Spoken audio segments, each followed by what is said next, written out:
اللہ اللہ اللہ۔ ہمارے ہاں عموماً بعض لوگ سحری کھاتے ہی نہیں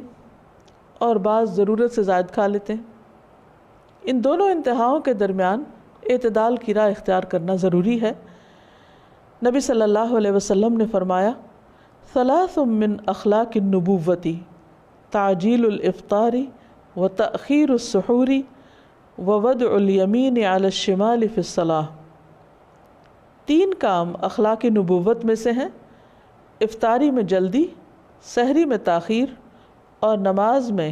دائیں ہاتھ کو بائیں پر رکھنا۔ ایک اور جگہ پر فرمایا، ہم انبیاء کی جماعت ہیں، ہم حکم دیے گئے ہیں کہ ہم افطار میں جلدی کریں اور سحری میں تاخیر کریں۔ تو ان دونوں احادیث سے یہ پتہ چلتا ہے کہ افطار میں جلدی اور سحری میں تاخیر پسندیدہ ہے، یعنی ایک حد تو رکھی گئی کہ اس سے آگے انسان کھا پی نہیں سکتا، لیکن اس احتیاط کا مطلب یہ نہیں، اس تقوی کا مطلب یہ نہیں کہ انسان 1-2 گھنٹہ پہلے ہی کھا کر فارغ ہو جائے، بلکہ زیادہ پسندیدہ یہ ہے کہ آخری وقت میں کھائے۔ اسی طرح افطار کے موقع پر تاخیر کرنے میں کوئی نیکی نہیں۔ عموماً دور زوال میں یہ دیکھا گیا ہے کہ لوگ دین کی اصل روح کو چھوڑ کر، اس کی اسپرٹ کو چھوڑ کر، اس کے فارم یا اس کی ظاہری شکل پر بہت توجہ دیتے ہیں، یا پھر اس میں بھی کچھ اپنی طرف سے انوویشن شروع کر دیتے ہیں، اور اللہ اور اس کے رسول صلی اللہ علیہ وسلم کے دیے ہوئے معیار کے خلاف نیکی اور تقوی کے کچھ اپنے معیار بنا لیتے ہیں، حالانکہ ان کی کوئی ضرورت نہیں، دین تو مکمل ہو چکا ہے۔ تو بات یہ ہے کہ ہم سب کو اپنے آپ کو اس طریقے پر لانا ہے جو محمد صلی اللہ علیہ وسلم کا طریقہ ہے، کیونکہ خیر اور بھلائی اسی میں ہے۔ آپ صلی اللہ علیہ وسلم کی سنت کیا ہے، آپ نے اس سلسلے میں کیا فرمایا؟ ایک حدیث میں آتا ہے، آپ نے فرمایا، تسحروا فإن فی السحور برکہ، سحری کیا کرو کیونکہ سحری کرنے میں برکت ہے۔ یعنی سحری کا کھانا اگرچہ بعضوں کا دل نہیں چاہتا، چند لقمے بھی انسان لے لے تو اس سے روزہ بہترین گزرتا ہے، بنسبت اس کے کہ انسان کچھ بھی نہ کھائے اور پھر کمزوری کا شکار ہو اور اس سے دن کی نمازیں جو ہیں وہ بھی متاثر ہو جائیں اور شام کے وقت بھی وہ طبیعت کی خرابی کا شکار ہو جائے، تو یہ درست نہیں۔ ایک اور روایت میں آتا ہے، ارباز بن ساریہ کہتے ہیں، مجھے رسول اللہ صلی اللہ علیہ وسلم نے رمضان میں سحری کے لیے بلایا، یعنی سحری کی دعوت کی، اور فرمایا، ہلم الی الغداء المبارک، آؤ مبارک کھانا کھا لو، یعنی اس کھانے کے اندر بھی برکت ہے، وہ تمہارے لیے صحت و عافیت کا ذریعہ ہوگا۔ آپ نے یہ بھی فرمایا کہ جو شخص روزہ رکھنا چاہے اسے کسی چیز سے سحری کر لینی چاہیے، یعنی جو بھی اس کو ملے، خواہ پانی کا ایک گھونٹ ہی کیوں نہ ہو۔ ایک اور روایت میں آتا ہے،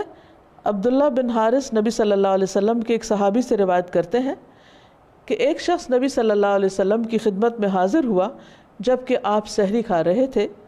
آپ نے فرمایا، یہ سحری برکت ہے جو اللہ نے تمہیں عطا فرمائی ہے، لہٰذا اسے مت چھوڑا کرو۔ تو گویا رمضان جو برکتوں کا مہینہ ہے، اس میں ایک خاص برکت سحری کے اندر پائی جاتی، یعنی بظاہر کھانا پینا ایک دنیاوی عمل ہے، اس کو عموماً ہم عبادت نہیں سمجھتے، لیکن رمضان میں کھانا بھی عبادت بن جاتا ہے، وہ بھی خیر و بھلائی اور برکت کا ذریعہ بنتا ہے۔ نبی صلی اللہ علیہ وسلم نے فرمایا، تم لوگ اپنے اوپر صبح کا کھانا لازم کر لو، اس لیے کہ وہ صبح کا مبارک کھانا ہے۔ تو گویا سحری کی برکت حاصل کرنے کے لیے انسان کچھ نہ کچھ ضرور کھائے، خواہ پانی کا ایک گھونٹ ہی کیوں نہ ہو۔ نبی صلی اللہ علیہ وسلم نے فرمایا، سحری کھانا باعث برکت ہے، اس لیے ترک نہ کرو، خواہ پانی کا ایک گھونٹ ہی پی لیا کرو۔ ایک اور دلچسپ بات یہ ہے کہ سحری کھانے والوں پر رحمتیں نازل ہو رہی ہوتی ہیں، یعنی اس وقت انسان کھا پی رہا ہوتا ہے،